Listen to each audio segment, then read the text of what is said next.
Hello प्यारे बच्चों, नमस्कार। आप सभी का स्वागत किया जाता है हमारे कृष्णा क्लासेज में। जैसे कि आप सभी को पता है, रीट का एग्जाम है, जल्दी होने जा रहा है। उसके लिए हम आज मनोविज्ञान के प्रश्न हैं वो लेके आए हैं। चलो हम चलते हैं अपने प्रश्नों की ओर। और अभी तक आपने कृष्णा क्लासेज को सब्सक्राइब नहीं किया तो सब्सक्राइब कर लो, बेल आइकन को भी प्रेस कर दे इस वीडियो देखने के लिए। हम चलते हैं। आज का आपका है ना जो क्लास होगी ना, जो आपका स्वयं मूल्यांकन कर लेना, आपको कितने प्रश्न आ रहे हैं, है ना, कितने प्रश्न आ रहे हैं स्वयं मूल्यांकन कर लेना भाई। पहला प्रश्न है, निम्नलिखित में से, और सभी को आंसर देना कमेंट बॉक्स में, निम्नलिखित में से प्रतिभाशाली बालक का आईक्यू लेवल कितना होता है। किसी के अनुसार नहीं पूछा है, प्रतिभाशाली, बस प्रतिभाशाली बालक का आईक्यू लेवल पूछा है। कोई विशेष नाम नहीं दिया इसमें, किसी का भी विशेष नाम नहीं दिया है, किसी भी वैज्ञानिक का विशेष नाम नहीं दिया है। 130, 140, 120, 150, जल्दी से आईक्यू लेवल प्रतिभाशाली बालक का, जल्दी से। 140 भी होता है, 140 बिल्कुल जी आपका राइट आंसर होगा। 140, किसी के अनुसार भी नहीं, 140 आपका राइट आंसर होगा, ठीक ना। अगला प्रश्न आपके सामने, आपका दूसरा प्रश्न आ रहा है। दूसरा प्रश्न क्या कह रहा है, विशिष्ट बालकों के प्रकार है। विशिष्ट बालकों के प्रकार है, प्रतिभाशाली बालक, option number A, option number B है पिछड़ा बालक, ऑप्शन नंबर सी है अधिगमन असमर्थ बालक, ऑप्शन नंबर डी है उपयुक्त सभी। देखो भाई, विशिष्ट बालक होता है, पिछड़ा बालक होता है, बिल्कुल जी। अधिगमन असमर्थ होता है, बिल्कुल जी। प्रतिभाशाली बालक ये नहीं होता विशिष्ट बालक। विशिष्ट बालक की श्रेणी में प्रतिभाशाली बालक नहीं आता, ये आपका राइट आंसर होगा। अगला प्रश्न आपके सामने, आपका तीसरा प्रश्न होगा, टर्मन के अनुसार बुद्धि लब्धि से ऊपर, टर्मन के अनुसार बुद्धि लब्धि से ऊपर वाले बच्चों का प्रतिभाशाली माना जाता है। प्रतिभाशाली कितने बुद्धि होनी चाहिए, आईक्यू लेवल कितना होना चाहिए टर्मन के अनुसार, टर्मन महोदय के अनुसार बुद्धि लब्धि कितनी होनी चाहिए प्रतिभाशाली बालों की। 130, 140, 120, 150, ए बी सी डी, जल्दी से बता दिए। आपका राइट आंसर होगा टर्मन के अनुसार बुद्धि लब्धि 140 होगी भाई, बिल्कुल जी। अगला प्रश्न आपके सामने, आपका चौथा प्रश्न है, सृजनात्मक चिंतन का शब्द। सृजनात्मक चिंतन का शब्द किसने दिया, सृजनात्मक चिंतन का शब्द। Terman, option number A, option number B है जीन प्याजे, ऑप्शन नंबर सी है गिलफ्रॉड, ऑप्शन नंबर डी है स्किनर। जल्दी से, सृजनात्मक बालक का शब्द किसने दिया, सृजनात्मक बालक का शब्द किसने दिया, जल्दी से आपको बता लेना है, सृजनात्मक बालक। और आपको साथ साथ में बता देना है क्षेत्र सिद्धांत। यह प्रश्न आ रहा है, क्षेत्र सिद्धांत किसने दिया। क्षेत्र सिद्धांत कुर्ट लेविन ने, किसने, कुर्ट लेवल ने, ठीक ना। आपको याद, मैं एक एक सिद्धांत बता दूंगा। समीपता अनुबंधन सिद्धांत किसने दिया, समीपता अनुबंधन सिद्धांत, ये 2 मिनट एक सिद्धांत देख ले। समीपता अनुबंधन सिद्धांत किसने दिया, जल्दी से बता दीजिए, जल्दी से, सभी को आंसर आना चाहिए। समीपता अनुबंधन सिद्धांत किसने दिया भाई, समीपता अनुबंधन सिद्धांत किसने दिया। सभी का आंसर नहीं आ रहा है, समीपता अनुबंधन सिद्धांत का किसी का भी आंसर नहीं आ रहा है। जल्दी से, समीपता अनुबंधन सिद्धांत, चौथे प्रश्न का सभी आंसर देंगे। और आपका होगा एडविन गोत्री, जो अमेरिका के थे, कहाँ के थे, अमेरिका के थे एडविन गोत्री। इनका किस पर प्रयोग किया था, एडविन गोत्री ने खरगोश पर प्रयोग किया था, खरगोश। भाई समीपता का मतलब समझते ही आपका जान लेना चाहिए, खरगोश। समीपता का नाम आते ही आपको खरगोश पे चला जाना चाहिए। पर सृजनात्मक चिंतन शब्द किसने दिया, सृजनात्मक चिंतन शब्द, जल्दी से। गिलफ्रॉड ने आपका सृजनात्मक चिंतन दिया, गिलफ्रॉड ने, है ना, सी आंसर होगा। अगला प्रश्न आपके सामने, आपका 5वां प्रश्न आया है, सृजनात्मक चिंतन की अंतिम आयु। पर यह अंतिम आयु पूछिए मैंने, एक तो प्रारंभ आयु पूछ ले तो क्या करोगे। प्रारंभ आयु आपका बाल्यकाल होगा, बाल्यकाल प्रारंभ आयु। और आपका अंतिम आयु होगी 30 वर्ष, अंतिम आयु होगी 30 वर्ष। बाल्यकाल से 30 वर्ष की उम्र में आपका सृजनात्मक अंतिम आयु होती है। आपको ध्यान रखना है। 5वां प्रश्न। अगला प्रश्न आपके सामने, आपका 6ठा प्रश्न आ रहा है, सृजनात्मक बालक का विशेषता होती है। सृजनात्मकता बालक में विशेषता होती है। ऑप्शन नंबर ए मौलिकता, ऑप्शन नंबर बी है ऊंची सोच, ऑप्शन नंबर सी है जिज्ञासु, ऑप्शन नंबर डी है उपयुक्त सभी।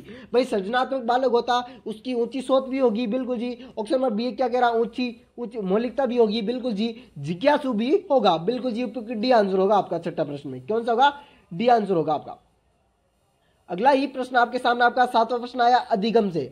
अभिभावक, अधिगम, अधिगम, अधिगम के मुख्य सोपान होते हैं। आवश्यकता बिल्कुल जी, लक्ष्य उद्देश्य बिल्कुल जी, अति क्रिया अनुक्रिया बिल्कुल जी। जब भी आपको कुछ चीज दिखेगी तो भी आप अनुक्रिया करोगे ना, है ना। और आईक्यू लेवल बिल्कुल जी आपकी नहीं है बोल के नहीं है, ये तो है, ये भी है, ये है, पर आईक्यू लेवल नहीं दिया है। आईक्यू लेवल, आईक्यू लेवल इसका अधिगम का नहीं है।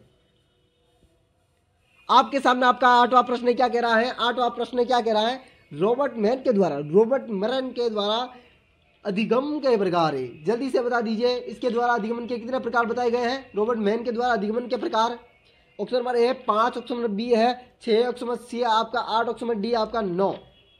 जल्दी से इसके द्वारा कितने प्रकार बताए गए, जल्दी से बता देना है सभी को। सभी का आंसर आ जाना चाहिए। अभी तक आंसर नहीं आया भाई किसी का भी, अभी तक एक भी बच्चे का आंसर नहीं आ रहा है। अभी तक एक भी बच्चे का आंसर नहीं आया है। यह प्रश्न काफी बार पूछा गया है, यह प्रश्न काफी बार पूछा भी गया है आपका सज्जन रॉबर्ट मैन के द्वारा।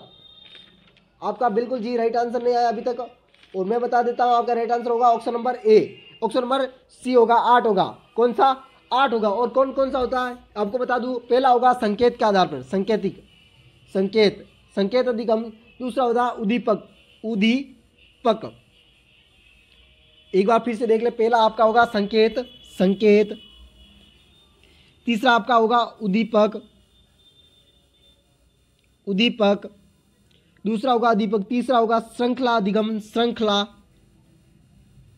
तीसरा श्रृंखला होगा। चौथा आपका शाब्दिक होगा। चौथा आपका कौन सा होगा? शाब्दिक। पांचवा होगा विभेदिक। पांचवा होगा विभेदिक। छठा होगा संप्रदान। जो लिखने वाला है वो लिख ले, संप्रत्याय। आपका 7वां होगा नियम।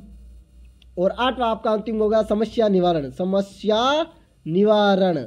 कभी कभी ऐसे पूछ लेगा रॉबर्ट मैन के द्वारा पहला प्रकार कौन सा है? पहला प्रकार सांकेतिक प्रकार है। और अंतिम प्रकार कौन सा? अंतिम प्रकार आपका समस्या समाधान है। समस्या समाधान, ये दो ही रखना याद तो आपको। पहला तो है संकेत और अंतिम कौन सा है? समस्या समाधान। आपके सामने आपका 9वां प्रश्न पूछा गया उद्दीपक बुनियादी सिद्धांत किसने दिया? उद्दीपक बुनियादी सिद्धांत कब दिया? ऑप्शन नंबर है 1908, ऑप्शन नंबर बी है 1911, ऑप्शन नंबर सी है 1913, ऑप्शन नंबर डी है 1920। उद्दीपक अनुक्रिया सिद्धांत, उद्दीपक बुनियादी सिद्धांत। जल्दी से आंसर दे देना है। उद्दीपक बुनियादी सिद्धांत किसने दिया और कब दिया? जल्दी से आंसर नहीं आ रहा है, जल्दी से। आपका होगा ऑप्शन नंबर सी 1913। ये सिद्धांत किसने दिया भाई? जल्दी से। थॉर्नडाइक। किसने दिया? थॉर्नडाइक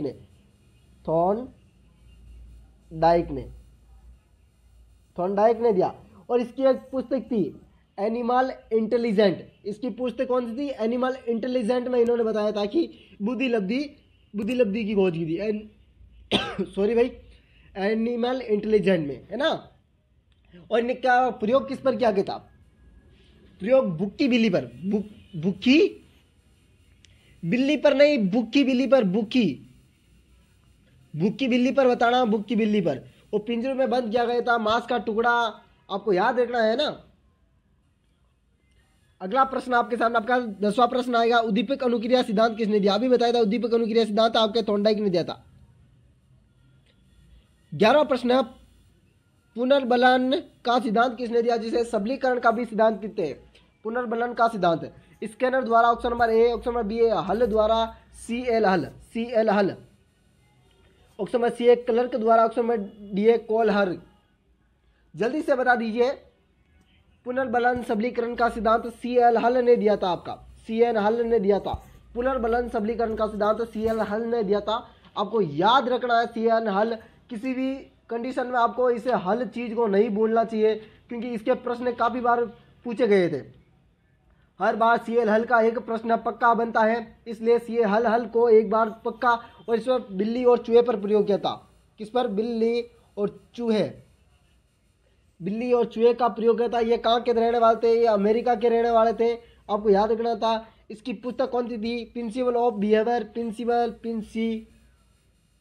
प्रिंसिपल एवं बिहेवियर इसकी पुस्तक थी। प्रिंसिपल ऑफ बिहेवियर इसकी पुस्तक है। आपको भूखी बिल्ली पर क्या था? भूखी बिल्ली पर तो आपको थॉर्नडाइक ने किया था, और बिल्ली और चूहे पर किसने किया था? आपके पाउल सीएल हल ने किया था, जिसे पुनर्बलन का और सबलीकरण का भी सिद्धांत कहते हैं। अगला प्रश्न आपके सामने आपका 12वां प्रश्न आ रहा है, सूझ अंतर्दृष्टि का सिद्धांत कब दिया गया था? 1911, 1915, 1918, 1921। जल्दी से 12वां प्रश्न का राइट आंसर दे देना चाहिए।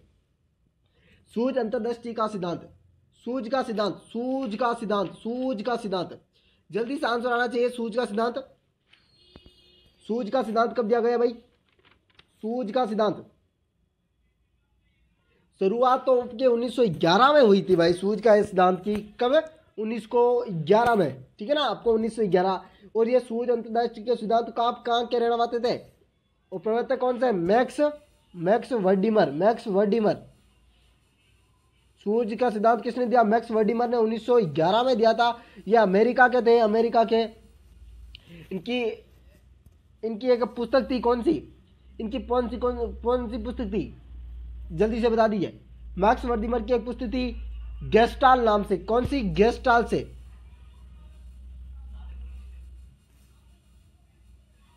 गेस्टाल शब्द का अर्थ क्या होता है? समग्र का या पूर्णकार, है ना, समग्र या पूर्णकार का। इसे 1911 से 1912 भी माना जाता है, 1911 से 1912 भी माना जाता है। ये आपको याद रखना है ना, कहीं पर 1911 देंगे, कहीं पर 1912 देंगे।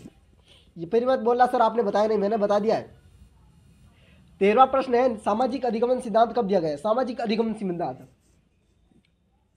1855, 1896, 1950, 1977। सामाजिक अधिगमन सिद्धांत कब दिया गया? जल्दी से बता दीजिए, सामाजिक अधिगमन सिद्धांत कब दिया गया?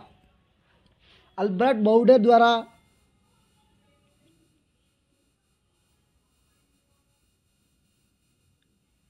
कब दिया गया? 1977। इस पर किस पर प्रयोग किया था? बेबी डॉल पर। किस पर?